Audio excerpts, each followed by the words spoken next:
I have a couple of generic Chinese-made handgun safes and a couple of generic Chinese-made jewelry boxes. What I'm going to do here is pick the locks on these safes and then pick the locks on these jewelry boxes, and then I'm going to open these safes by force and open the jewelry boxes by force, and we're going to see how they measure up. First, I'll do this little ace line product. I covered this in a previous video. What I did was I pushed a brass paper fastener down the keyway, gave it some tension, rocked the wafers to the shear line. It's open that fast. Now for this little Oneus product, I also looked at this in a previous video, and I'll do the same thing I did before. I'm just going to insert the nail file on a fingernail clipper, down the keyway, give it some tension, jiggle the wafers, and it's open. Now about these jewelry boxes, these are both fitted with little toy lever locks. I'll show you how this works. When I turn the key in the locked position, you can see a bar extend out the top. This little bar grabs a hole in a piece of hardware like this in the lid. As I said, these are toy locks, so you don't need lever lock picking tools to pick these open. Also, the keys are interchangeable, so I can lock this box with the key from the other box. And I can open this using a piece of coat hanger wire. I'm just going to reach in here and push down on that rotating piece.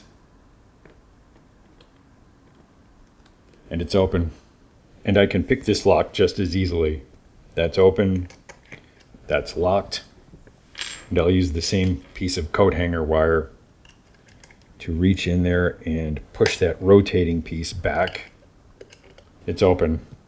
Now it's time for some forced entry testing. In my video on this device, I showed that the latching mechanism inside of here is made entirely of plastic. I have not forced this device open yet. I have been saving it for this video. So what I'm going to do now is pry this open with a cheap table knife. And we're going to see how many times I can pop this thing open and have it still function. So that's forced entry number 1. The very first time I've forced this open. 2, 3, 4,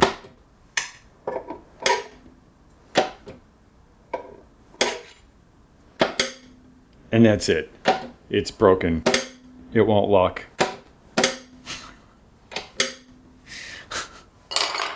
Now for this Oneus thing.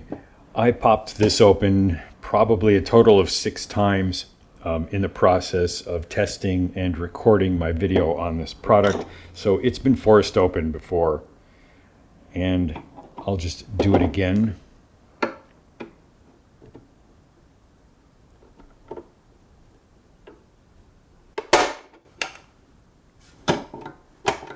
Oh no.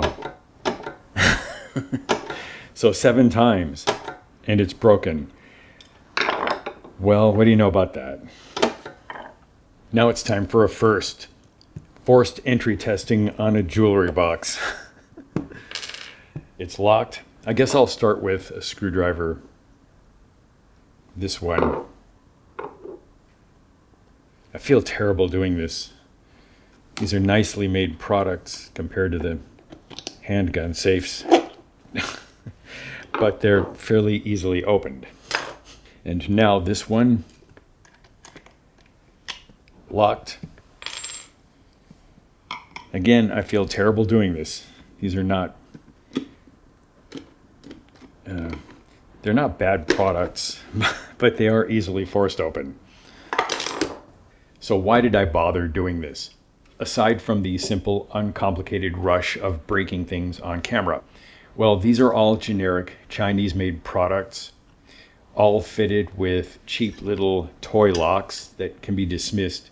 Really, what is at issue here is that these devices can all be forced open with an equally modest amount of effort. However, if I force open these jewelry boxes, they are clearly broken. If I force open these handgun safes, initially they can be locked up again, and that's the problem. These devices are intended for securing guns, but they don't offer any more security than jewelry boxes.